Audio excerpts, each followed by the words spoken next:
Good on everyone, welcome back to the channel. Stephen Howson. Today we are talking about United's striker search. Good article yesterday came out from Laurie Whitwell. I've had a read of it, had a digest of it, and I think there's not great news in it, I'm going to be honest with you, but not necessarily unexpected news. It's kind of, we thought we would be in the situation that we find ourselves in.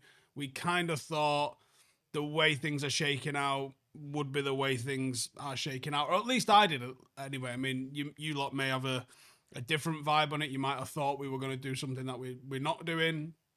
I don't know. But I sort of thought it was going to go the way it's going to go. Tyler says, ASD afternoon, good afternoon. Tiger says, sounds like a load of bollocks. Rune says, let's sign 20 strikers and not feed them any chances. Lazy journalism. Stephen Harris says, Jonathan David on free, problem solved. Dan Ashworth, my arse. Akash says, is it true United's debt needs resolving by 2027 and resolving could mean moving it to Ineos books? Oh, I'm not sure about that, actually. I will endeavour to find out because it's not something that I am on top of or aware of. So I will have a look and I will let you know what I find. Now, going back to Laurie's article, what he says is, with the January transfer window closed, United's focus shifts to summer. Now, there has been some rumours locally about a signing that United are looking at making as a right wing back. Not Quenda, another one, which I did speak to Laurie about last week because I'd heard it and I wanted to get it stood up by him, and he hadn't heard of it. So we shall see what comes out of that. Our Paddock playing this weekend. Yes, we are playing tomorrow at 3 o'clock. If you're in Manchester tomorrow for any reason and you fancy coming and watching a game, totally free of charge. Check out my socials or Paddock FC socials. Free entry. And we're playing some fucking good football at the moment if you would like to come and partake and watch. But anyway, Amorim's main challenge is obviously improving United's goal count. Despite the backing Hojlund and Zirkzee have had, United are expected to look for a new striker. Who could the striker be? Now, the profile of player that Ruben Amorim wants is someone that consistently makes runs in behind. Like Marcus Rashford, sore subject. Probably not. Gyokeres, obviously, who he worked with at Sporting, is a perfect example of that profile. When you compare Gyokeres to Hojlund, they do have similar running patterns, which does mean that Hojlund could fit Amorim's system if he sorts himself out and actually starts playing well. When you look at what Gyokeres has done, 77 goals in 85 games just in 2 years. The release clause is set at 100 million, but they might sell for somewhere in the region of 70 million. But it's an unlikely transfer. Why is it an unlikely transfer? Well, he wants Champions League football. He's also 27 years of age, and the whole idea of what Ineos are trying to do is to find players that are a bit younger and more likely to grow and develop and grow in value. That's sort of their ideal in terms of signings. 70 million for a 27-year-old. It's a lot of money and probably not a lot of sell-on value. By the time he comes and he gets through a 4-year contract, he's into his 30s, the sell-on value of him has completely diminished. So I think that they're probably going to have to go for a younger player, and the Champions League football thing's pretty valid, I think, as well. And I, plain and simple, do not expect United to be involved in the Champions League next season. I'm going to come to the questions as and when we get them. Hope I'm doing well. I'm doing fine, thank you. Cheers for asking. Do we stream live Paddock games? Yes, we do. We've got a problem with our camera at the moment, which means that we're unable to stream the matches live, but generally we do, yeah. So as soon as the camera gets fixed, we will be back streaming them. That's free of charge as well on Twitch. You can watch the full night. We've got a fantastic commentator, Liam, knows the club inside out as well, so you can tune in for those games if you would like to tune in for those games. But there's not like watching football in real life, so if you can get yourselves down, we play at United. Come watch us. Pinch says, who else thinks Rasmus would rack 30 goals in the Portuguese league? Well, that's a valid concern, is it? And maybe that's something that United could do, is be like, well, do you know what? We think he needs a little bit of work. Can we take 25, 30, 40 million off the price? And can we send Hojlund the other way, even if it's just on loan?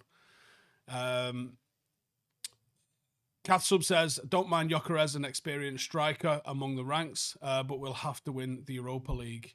Akash says, I'm not convinced Gyokeres comes to a rebuild project in his peak years, Ruben or not. Yeah.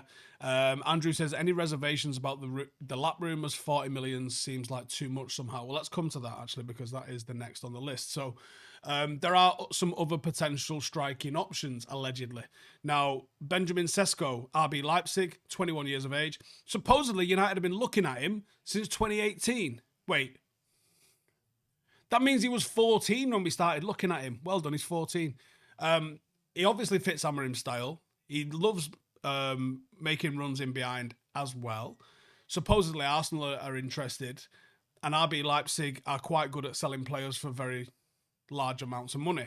The age profile works, the style of player works. I don't know if you want to be going head-to-head to a team that I expect is going to be in the Champions League, though. That might not work out for you. And then, yes, Liam Delap, 22 years of age. It's his first breakout season, really. 9 goals, 2 assists in 23. He is an aggressive runner. I absolutely think he matches Amorim's striking profile. I also think Diblin does, not in a striking profile, but in terms of a forward profile. Ipswich could possibly demand a high fee. And I think that could even increase should they survive in the Premier League. City have got a 40 million buyback clause, which could complicate deal in some sort of sense. There's also Mbeumo at Brentford. United apparently scouted him versus Tottenham. Probably plays a little bit wider, but he's doing well as a centre forward. Probably expensive because Brentford are a club geared up to sell, so they're going to get ready for that. Loads of other names been mentioned: Boniface, Osimhen, Vlahovic, Garassi, and then some really probably quite unlikely options. Harry Kane being one. I just don't see that happening anymore. Ivan Toney, was he ever really seriously considered outside of summer last year? Evan Ferguson, a career that's kind of fell off. Calvert-Lewin, is there something in there maybe? None of these really excite me. So, you've got to think about how restricted our spending is or isn't going to be. How much we owe in transfer fees, over 300 and something million. And then what you're going to do with some of the players internally. Zirkzee, where does he fit in? Is he just going to be second option? Rasmus Hojlund, what happens with him? And then Obi Martin, what's going to happen with him? Is there a plan for his development and transition into the first team? Something that has to happen. Rune says Hojlund would score a boatload of goals at Sporting against most teams like Gyokeres does. The team's just geared towards giving their forward chances. Doesn't work in the Premier League. Akash says if Duran wants to leave Saudi in summer, get him. Yeah, he looks like he's having good fun out there at the moment, doesn't he? Mohammed says PSR has saved United. We're bankrupt by the Glazers without PSR. I think we're almost close to bankrupt with him anyway. Mood Swing says Real Betis posted on Facebook 15 hours ago calling Anthony a GOAT. He scored 2 in 3 games. There's something wrong with our club, and some of our fans get sucked into it. I think people are also getting sucked into a little bit of some of Anthony's performances at Betis have been exactly the same as his performances here. He has got the capability of scoring goals, but he's also got the capability of having the decision making of a fucking fish. So I think that's the issue with it. Mahad says La Liga is a bit shit though, innit? I actually think La Liga translates best to the Premier League out of all the divisions, to be honest with you, but that's just my opinion. Ollie says, I just want to see somebody who runs in behind time after time. Wonder the difference that would make on its own. Rashford did that. There's obviously other elements to the game that have to be considered. Wazza says, off topic, but can I do a scout report on Chris Rigg? Missed out on so many British young talents in the last 10 years. Yeah, we can have a look at that. Knight says, Hojlund couldn't even bag goals in Serie A. Retegui has 20 plus already. That was one of our scout reports that's come quite well, hasn't it? He was at Tigre, I think, when we first had a look at him. And then he moved to Genoa. Now he's absolutely rassing it up at Atalanta. It's one of those, isn't it? Akash says Steve Matt Judge turned down getting Sesko for 2 million. Yeah, he also turned down Hakimi. I can't remember who people thought that was at the time. There was another fullback linked to United at the time, and everyone, I didn't say who it was, and everyone ran with it being the other guy, but it was Hakimi. Basically, Matt Judge asked Hakimi who he was. And the agent, someone I know, had to stop the little meeting and been like, look, mate, we've just been to Spurs. It was while Poch was still at Spurs. They took him around their new stadium. Basically, Poch took him on a date. They had lunch together in one of the director's boxes. Poch told him how he was going to play and how he fits into the system and blah, blah, blah, blah, blah. And then he comes to United. He meets an executive. Executive doesn't know who he is. Starts asking him really bone fucking questions like, who are you? How many times you played for your nation? Just shit like that. And they were like, yeah. And the problem was Hakimi is a United fan and actually really wanted to come to United. Yeah. And then obviously you find out we also turned down the likes of Howland, and I wonder just quite what the Manchester United executive panel had turned down for just absolute peanuts, whilst at the same time just throwing money around all over the place on complete fucking maniacs, the way we have done. Fucking wild, isn't it? Ollie says, surprised how many people think Hojlund is done when we pride ourselves on being a club that brings through youth and he's only been here 18 months. Is it longer than 18 months? Feels like longer than 18 months. It definitely feels like longer than 18 months. When did he sign?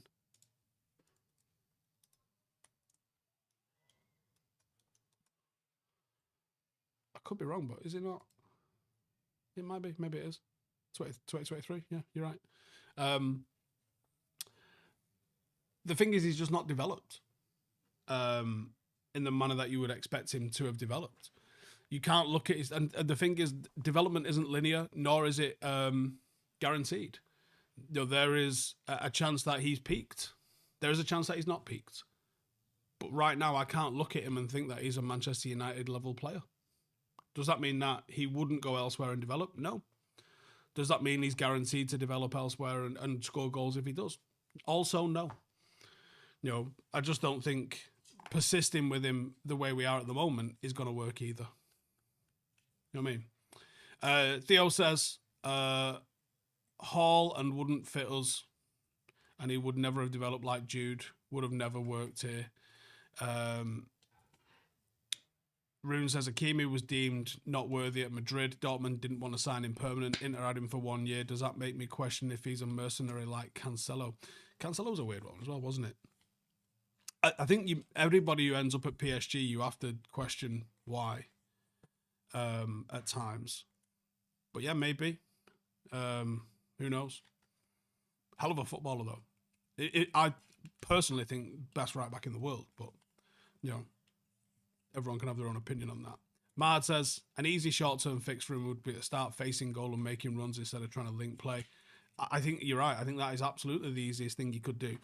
And I haven't got the terminology to explain exactly what I think it is that he should be doing. I could show you. I don't know the terminology that would make it make sense saying it on a video. In a nutshell, it's he gets too involved with trying to win duels, which he doesn't win, and less involved with... There's nothing making you engage in a duel. This is what makes no sense to me. There's nothing making you at all engage in a duel when the ball comes up to you. You're allowed to freely move around. Do you know what I mean? St. Val says, Delap, not good enough for the price tag. The price tag could be significant. If you was going to get him cheap, I think that's not bad. But then again, I tend to agree with you. I'm not sure he is first choice. That's the striker that's going to make Manchester United challenge level. Do I think good player? Yes. Do I think he could also score some goals? Yes. Is he the number 9? I don't know about that.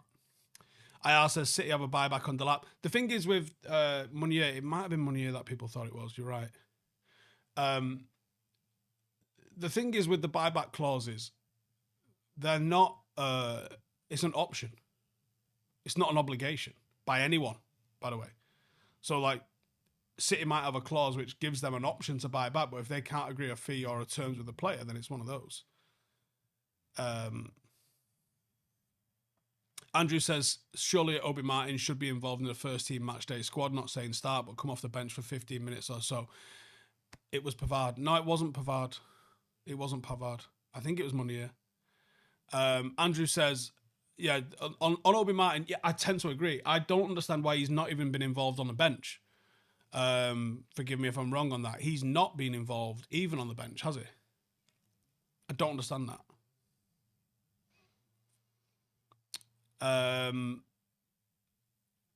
Mike says, I see some advice needed. My lad's played under 15s, but trains with under 18s. Will this benefit him? What's a right way to answer this? So at the moment, I have maybe half a dozen under 16s training with my first team. And they've started to come through into the first team.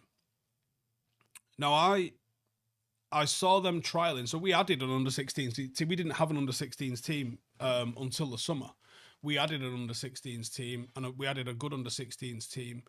We have them playing as under 18s. So they're playing 2 years up. They're also playing as under 16s, and they're doing well in both of those leagues. There's a chance they could win both of those leagues. They could win 2 years up. They could also win their actual division as well. And the half a dozen or so that we've got training with the first team, they hold their own, hence why they continue to train with the first team. I brought them in summer just to sort of figure out what level they were at, because I didn't know. And I wanted to know how far off the first team they were. Now, the first few sessions that we had, they held their own and they didn't look out of place. So I kept them training with us. And as the season's gone, they've been more and more involved. We played top of the league a few weeks ago, a team that hasn't lost a game. And at halftime, I put a 16-year-old on to play centre midfield at amateur football. And he did absolutely fine. It's not going to be the right time and place to do that every single week, but we did it against top of league and we beat him 4-0, and he had a good game.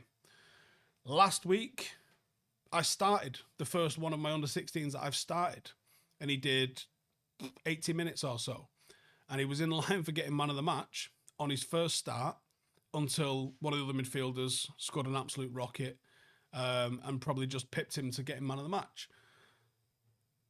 Now, the interesting thing about this is those under 16s are, according to their coach and some of the other staff at the club, are starting to separate themselves from the under 16s that only trained with the other under 16s. Now, it might have been because they had the ability already, but there's things that are happening by them training with first team that's helping them at their level. They're talking more positively, they're taking more ownership, they're a lot more composed, their level's a little bit slower, certainly less physical. So I think that if you have the opportunity to play up, you get the opportunity to play up. Now, in terms of Chido Obi Martin and in terms of your son, from what I'm seeing of Obi Martin, I think he should be involved in the matchday squad. Again, I'm certainly not saying he needs to start. I don't know. I don't see Manchester United training. But I'll tell you this. I see Manchester United first team and I look at how far off they are and I think he can't be that bad.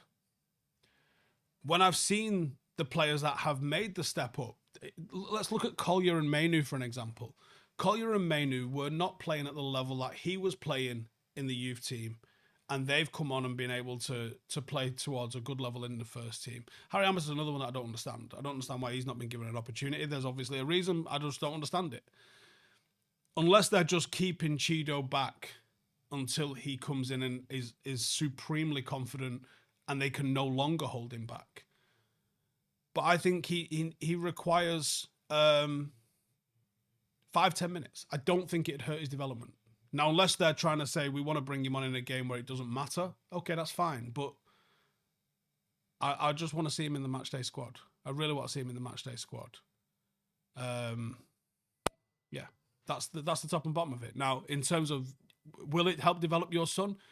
Well, it depends on, without knowing the team he plays for, without knowing the team that he's going into, there isn't a universal answer. If he goes into a team that doesn't give a shit about his technical development, then no.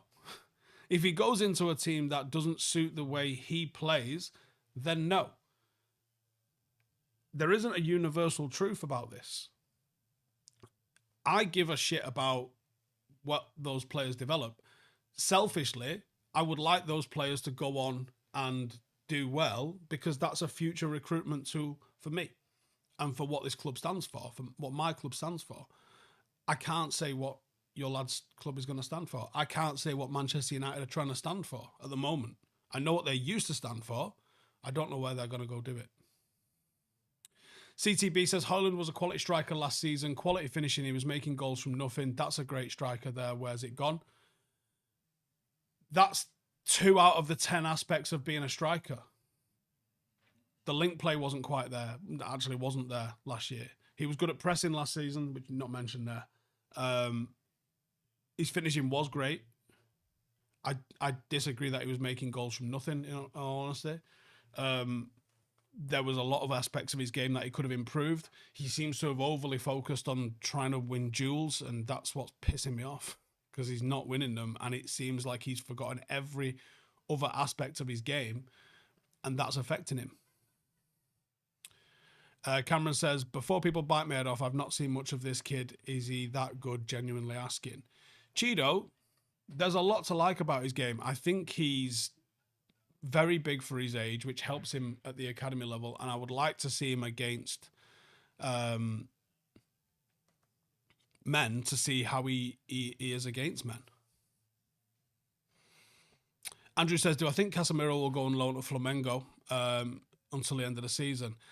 Something's going on with Casemiro. They clearly just don't want him to play football, and that might be the best thing for him, is to head him out off on loan, I think, potentially, yeah.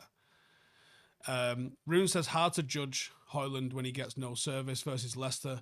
Garnacho went full Ronaldo selfish mode and never passed. I totally disagree with both of those points. Firstly, it's very easy to judge him when he gets no service, because I'm not judging him on his finishing. I'm judging on his overall play, and his overall play at the moment is horrendously not good enough. Like, that's what I'm judging. I'm not judging him on his finishing. I'm not judging him on his goal scoring. I'm judging him on his footballing ability. And his footballing ability right now, not good enough. From his pressing, to his hold-up play, to his link play, to his movement. I'm judging him on that. Those are the things I'm judging on, because that's what I'm seeing him. I'm not judging him when he's shooting and he's finishing, because we're not even getting a chance to see that. He's just fucking miles off it in all of the other aspects of his game. If he was doing all of the other stuff, then we could say, I fucking love this about him. I need to see him getting some shots and stuff like that. But we're not even getting to that. That's the point that I'm making with him at the moment. It's not about judging him on that. It's about the other stuff. Chris says, I think Rasmus finishes the chances that Jackson and Havertz got. Winds me up that we can't create them. We don't create enough chances. I will admit that. Knight says, thoughts on the reports that Amorim has poor man management versus Rude and Ten Hag. Not seen those reports. Don't have an opinion on them. John says, how difficult is it to change formation mid-season? Keep hearing how difficult it is. But from what I can tell, we attack. It looks very similar to how we did under Eric. We attack exactly the same. The 3-2-5 build-up is exactly what we were doing under Eric Ten Hag. Now, it might be different people doing different stuff within that, but it is exactly the same. Exactly the same. I think defensively, it's definitely different, and that might be where some of the confusion comes in. But I think as professional players, I have to ask, are you doing everything that you need to do? When I look at the likes of Kobe Bryant being interviewed, obviously no longer with us, but when I look at the interviews that he used to give, talking about his training, him studying game tape, I go, is anybody in this United squad doing that? I don't think they are. And I know it's a different sport. Doesn't matter. The mentality is the same. Are you doing everything that you can? Are you watching game tape of past players? Are you trying to understand? Are you texting the manager and asking him what more you could do? You're very, very, very, very handsomely rewarded for this career. Are you sitting around in the canteen asking each other who's letting the side down, who's the ones you can trust? Like, if you're not, why not? Why are you not doing that? Why are you not training multiple times a day? Why are you not... If you're leaving anything in the tank whatsoever, you're doing everyone, including the fans, a disservice, in my opinion. Andrew says, Amorim needs to adapt in games like against the first game against Citrus and go to a back four without the ball. Maybe. But that's his prerogative as manager. You have to let a manager do what... You can't hire a manager for his philosophy and then demand he changes that philosophy. That's ridiculous. But then you have to make a decision on what do you value. Do you value someone that will get it done at any cost? You need to go and get Jose Mourinho back in. Do you value playing a system and a philosophy over that? Well, then you have to back this guy and allow him to make the changes and however long they're going to take. It comes from what the club values more. My opinion. John says it's the same with LeBron James, spending over £1 million a year to keep his body fit, to keep playing. I don't understand why people wouldn't do that. Serenity says, I'll never understand how any pro or potential pro in sport doesn't watch game tape of themselves, upcoming opponents and greats to learn and prepare. It's massive to improving. Yeah, I think they proved it with, I think it's kickboxing, where you can learn as much... you can learn as much by watching footage of other people as you can by doing it yourself. How mad's that? Cloudwatcher says, sure, but that philosophy needs to be able to adapt to different match situations. Yes and no. If he doesn't think that they've fully understood plan A yet, how can you move on to plan B until you've got people to understand plan A? And the manager might be adaptable. The manager might be asking the players to do things that is adapting. If they're incapable of delivering what he's asking them to do, is it on the manager or is it on the players? Do you know what I mean? So I don't think it's I think people hugely overstate what managers do and are capable of doing, and massively underestimate how much players and recruitment impacts results. And culture. Culture is enormous. It's absolutely enormous. James says, are Garnacho, Ahmad and Hojlund good enough for the starting 11 if we really want to compete? No. And not only would I say no, I would actually go further and say, I genuinely think Ahmad is our player of the year. But the fact that he is first choice, in fact, the fact all three of them are first choice, is a bad thing. Ahmad is still a rookie. Now, he can be a rookie that's coming in and putting pressure on someone. But when you look around some of the best, like when you look at Manchester United and Real Madrid should be on the same footing, right? And when you look at the forward line that they're putting out, and then you look at fucking Garnacho and Ahmad and Hojlund, and you go, why aren't United as good as Real Madrid? I wonder, eh? I wonder indeed. Could Ahmad be as good as Vinicius? Not sure. Not sure. But that's the level that you're supposed to be getting to, isn't it? If Ahmad was back up to someone like Vinicius, you'd be like, yeah, that makes sense. Yeah, I think that makes sense. Akash says United have the same budget as Madrid for transfers. I don't know if we still do. I think we definitely did have. We definitely have spent similarly to them over the last decade. Probably not quite as much, but yeah, it's not been far off, I would argue. James says, too many wingers have a hero complex, not seeing themselves in service to the striker first and foremost. Robin syndrome. Yeah, I'd agree with that, to be honest. Wazza says we should sign a couple of 25, 27 free agents every season, then sell them after a season or two. Would help a lot in the books. It's not a bad idea. CTB says no one can be as good as Vinicius at United. You need good players around you. You do, but I also don't know if anyone's actually on that level full stop, to be honest with you. Daniel says, Garnacho and Manu shouldn't be starting regularly too much too soon, regardless of potential. Ahmad's a bright spot, but he's not been great. I disagree. I think he has been great, but I'd still make the case that there should be others that are starting ahead of him.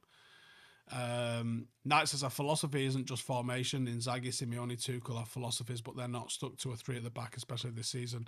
No, I don't necessarily think it is about a formation, but I think that the way he wants to deliver it at the moment is about a formation. Like, you know, that 3-2-5, Paddock literally play that shape. I work every single week on how to play in that 3-2-5 shape. The philosophy isn't tied to a formation. The philosophy is tied to how we want to attack and how we want to defend. We literally spent Tuesday night at training with the whiteboard. I do 30 minutes in a classroom with the lads before we go out. We're literally putting it into some of the 16-year-olds that are there at part of training, asking, if the opposition leave one forward, do I need three at the back? No, I do not. I need two at the back. Why? Why? Because +1 is what we're looking for in the back line.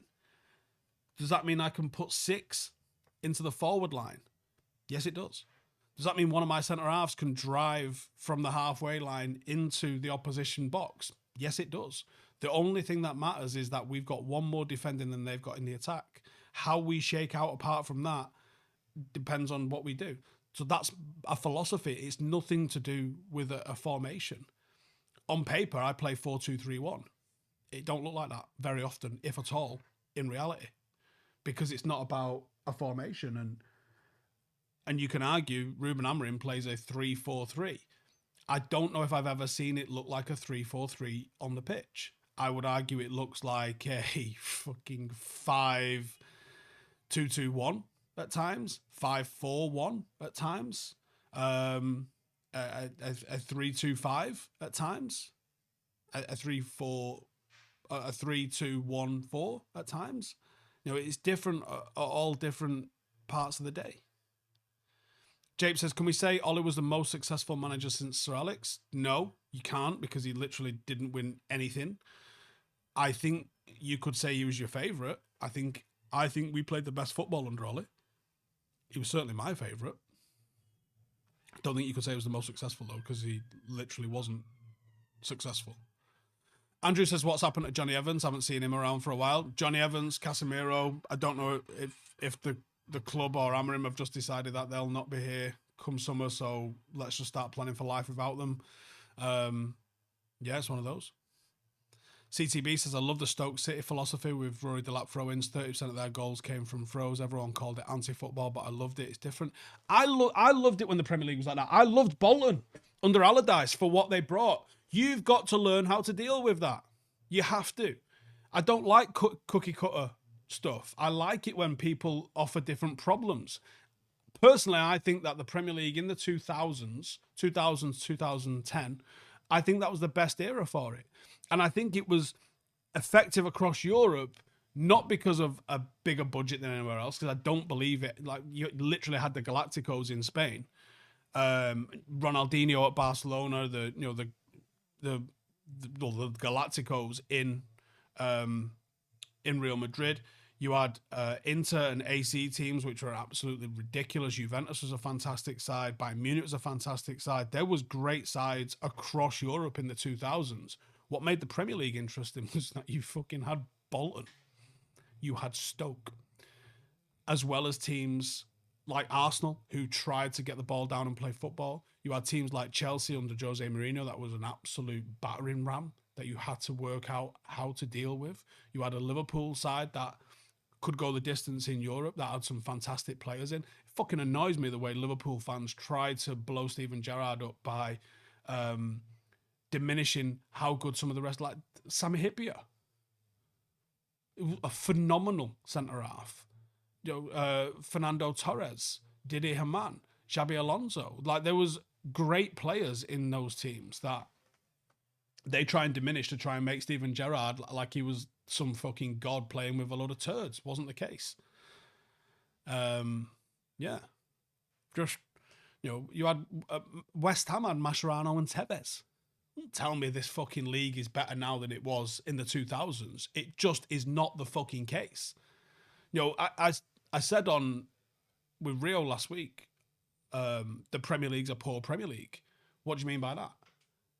I mean it's a fucking poor Premier League. When you look around what teams are, strikers especially, the art of being a striker is done. We are in this every fucker's a centre mid phase of football, and I can't wait for it to be over. This season, you're seeing teams pressing a little bit heavier and being a bit more direct. That will lead in 3 or 4 years to more strikers. When I look at Erling Haaland, mad effective, weird robot with no personality, and actually, Roy Keane said it, the skill level of Erling Haaland is actually quite low. When you look at him versus Sergio Aguero, there is a no contest being played here. Kovacic is Manchester City central midfielder at the moment. He is no contest as a footballer to Yaya Toure. No contest whatsoever. When you look around all of these fucking teams, people are absolutely wanking themselves into oblivion over Declan Rice. Fucking ordinary. Might have a great character about him, might be a real leader, but fucking Christ on a bike. Could you put him up against Yaya Toure or Patrick Vieira? No. Fuck no. And then you look at the strikers. Look at the fuckwits that you've got playing up front. From Solanke at Spurs. Is he a patch on Robbie Keane or Dimitar Berbatov or Harry Kane? Fuck no. Fuck no. Do you know what I mean? Like, this isn't, it was better in my fucking day. No, the 2000s, the Premier League was technically on a different level. It is such a shit Premier League at the moment. And that's not just because United, it makes it worse that United are bad in this era. It makes it far worse that this Manchester United team are bad in this era. It's not like, oh, it's bad because United are bad. No. It's bad and United are bad. This United team does even worse in those eras than it's doing right now because everybody else was better. John says Defoe would be the best striker in the league right now. I don't think that's far from the truth. I really don't. Colin says Michael Owen said it. You don't even have to be that good anymore as long as you're a good athlete. Totally agree. Tete says footballers are not as good as they were. They might have better fitness, but who wants 22 blokes running? Yeah. Might as well put on the fucking 10,000 metres at the Olympics if that's what you're into. Dan says people can try and blame wingers for being selfish, but at the same time our full box do not put enough crosses into the box. Always around the horseshoe shape around the 18-yard box. Brian says Juninho, Ravanelli, Vialli, Zola, Cantona, Rococha, those were the days. Yeah. Just fucking joke, mate. Sal says striker applies to all of Europe too. Wild how it's just a position that's just gone. It is. It's just the academy system has created very, very good technically proficient players, but those technically proficient players are quite predictable in what they're going to do. They're quite predictable in how they're going to play, and you've taken out some of the raw physicality that you used to see. Even Liverpool, who are top of the league at the moment, who's their striker? Darwin Núñez. Who used to be their striker? Fernando Torres. No contest. No fucking contest whatsoever. Darwin Núñez is Andy Carroll with a funny accent. That's it. All right, sorry, a less funny accent, right? You can't fucking convince me that Fernando Torres is a worse footballer than fucking Andy Carroll and Darwin Núñez, or that Darwin Núñez is a better footballer than Andy Carroll. I'm fucking not having that in the fucking slightest. Not having it in the slightest. And then you look around the rest of them. Arsenal have gone from fucking Thierry Henry to Martinelli. United have gone from, United is the biggest fucking downgrade, from the likes of Rooney and Saha and Ronaldo and to fucking Rasmus Hojlund. Turn it in. It's not even a fucking contest. Not even a fucking contest. Cooker says Mbeumo is as good as Defoe. You can get out, because that's crazy.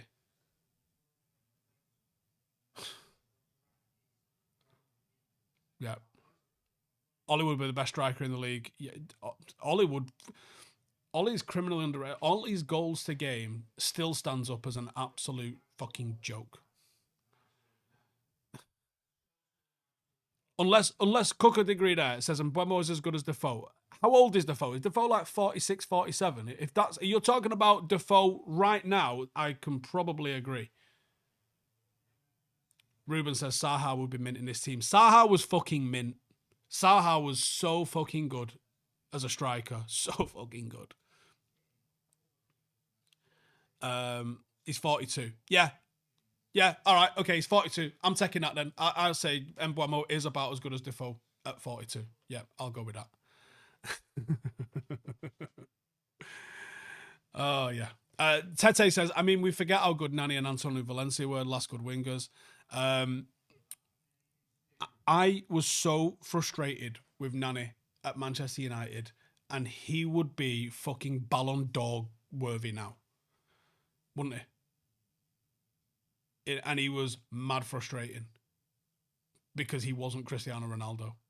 We didn't know. We didn't know the fucking slide that was coming, did we? We really fucking didn't know. We absolutely didn't have a clue. Andrew says Dwight York. Dwight York was underrated at the time. Dwight York delivered almost 50 goals and assists in a season where Manchester United won everything and didn't win Player of the Year. Make that make sense. Absolutely mental. How would I bring Chido Obi-Martin into the first team? It's hard to answer without being at training, because I think you see a lot at training. Training's where you find out what the temperament's like. You ask the first team players. I'm asking Matthias de Ligt and I'm asking Mazraoui. I'm asking them to leave one in on him. I'm asking them to ruffle him up. I'm asking them to chat shit to him. I'm asking them to fucking knee him in the leg at corners. And I'm watching. And I'm seeing what his reaction to those things is like. I'm seeing how he does 1v1 in those situations. I'm seeing how he does 2v1 in those situations. I'm seeing how he copes. I'm seeing, does he make good decisions? I'm asking those two to mark him tightly. And I'm asking someone to play him a ball. What does he do? Does he make the right decision? Does he control it with the correct foot? Did they force him to correct it with to control it with his weak foot? What does he do when he controls it with his weak foot? Is his instinct to retain the ball? Does he try and push? What does he do when he's got the opportunity for a one-touch finish? Does he take the opportunity for a one-touch finish? Or does he try and take two? If he's trying to take two when it should be that the correct technique is a one, is he under confidence? Does he need that extra touch against these players? Then he's not ready. Training is going to give you all of the answers, and I'm not privy to training, and I'm not witnessing what he does in training. I would want to, but that's how that's what I do with my kids at the moment. Like, we have, like I said, half a dozen 16-year-olds, and I put them in situations in training, and I speak to first team players, and I go, fucking leave one on him. I want to know what he does. And so far, the ones that have made debuts for me, I've passed those tests. And then not one of them has let me down in a first team game so far. And there'll be 3 on the bench tomorrow in our game. One of them has scored so far. Centre mid. That's what you have to do. And then if Chido, let's say we put him up against de Ligt and he rolls him and he gets a shot off. Don't even have to score. The fact that he's taken it, done the right thing, got a shot off, that might be enough to go, cool. He's confident enough. The rest can come. He's ready. And then you put him on the bench. Now, you might put him on the bench for 4 weeks and not use him. You might put him on the bench for you might put him on the bench for 2-3 weeks. Give him 5 minutes. You might give him 1 minute and just see how he is. What's he like around the place? Has it affected his confidence up or down? It is what it is. Cooker Degree says, Defoe most league goals in a season, 18. Mbeumo, 14, 24 games in, and he's still young in a Brentford side compared to Spurs. Right. This is why you cannot compare across seasons. VAR is a thing in 2024-25. That was not a thing when Jermaine Defoe was playing. Do you not think Jermaine Defoe would benefit from having VAR and such tools at his disposal. Fouls are different in 2024 to fucking 2009, 2007, 2008 when Jermaine Defoe was playing his trade. He also played in systems where he was one of two strikers. That completely fundamentally changes the way he's going to play. It also changes the amount of goals that he's going to score. Also, from the 90s to now, there's almost, I think there's a third more goals per game scored. What does that tell you? That the rule sets and the changes and evolution in rule sets are favouring goal scorers. What Mo Salah is doing is all-time great worthy in the Premier League. But what Cristiano Ronaldo did, almost getting the same, and for that matter, what Luis Suarez did, getting the goals per game ratio that he did, is more impressive than what Mo Salah is doing. That's not diminishing what Mo Salah is about right now. He's a fucking phenom. But it's easier now than it ever has been to score goals. Sahil says, is Roy Keane overrated as a player? Absolutely not. Fundamentally, completely and utterly underrated. He was an incredible player. And for me, he was probably the best player in the world, 2000, 2001. Peter says, so many great strikers back then, not even mention Shearer or Drogba.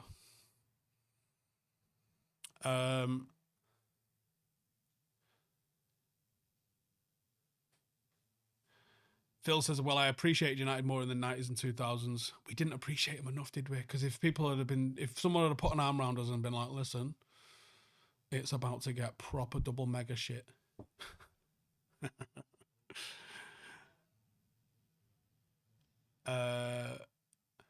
Ruben says, if Cheeto's ready, I'm sure Amorim's tapping into that with how things are going with Hojlund. I fucking hope so. Cooker says, Defoe's best season is 15 goals, so Mbeumo's won away with 14. Cool. In that case, then let's totally fucking compare Lukaku to R9, shall we? Because I think Lukaku actually surpassed what R9 scored at Inter. So that makes him a better player, right? Yeah, I didn't think so.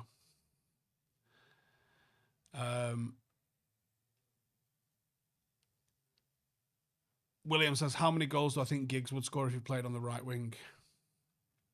It'd be very interesting to find out, wouldn't it? Like I said, football has evolved. It's totally different the way it is. Ryan Giggs is a fucking completely misunderstood player. And the fact that he was able to be genuinely world-class in two totally different positions at two totally different phases of his career doesn't get enough credit for that, in my opinion. He was an absolutely sensational footballer. Yeah. Keith says, bad at logic, Giroud's better than Cantona because he's got more Premier League goals. Do you know what I mean? Fucking mental, innit? Anyways, right, I'm going to wrap it up. I'm off to the gym. I'll be back later for the brew, and the preview will be out tomorrow. And if you're in Manchester, then I would very much enjoy it. If you get yourselves down to Hyde, come and say hello. See if we can start getting some decent crowds for us when United aren't playing. It's in Hyde. It's free entry. It's a great atmosphere. And I promise you we will play the best football that you watch this weekend. Sorry, but it will be. Cheers for tuning in. Subscribe and like and all that sort of good jazz, and I'll catch you in the next one. Laters. Hey, thank you for watching the video. If you are new around these parts, then don't forget to subscribe. My channel is proudly supported by my community on Patreon. If you'd like to get a little bit of extra content, a Discord group, meetups, five-a-side games, weekly podcasts, behind the scenes, and even an occasional bit of transfer news as and when I get it, then for the price of a pint, you can show your appreciation for the content that we make and get some goodies for doing so as well. Check the link in the description or click the button right here. You'll also find all of my socials here too if you want to follow me on any of those platforms. Nice one.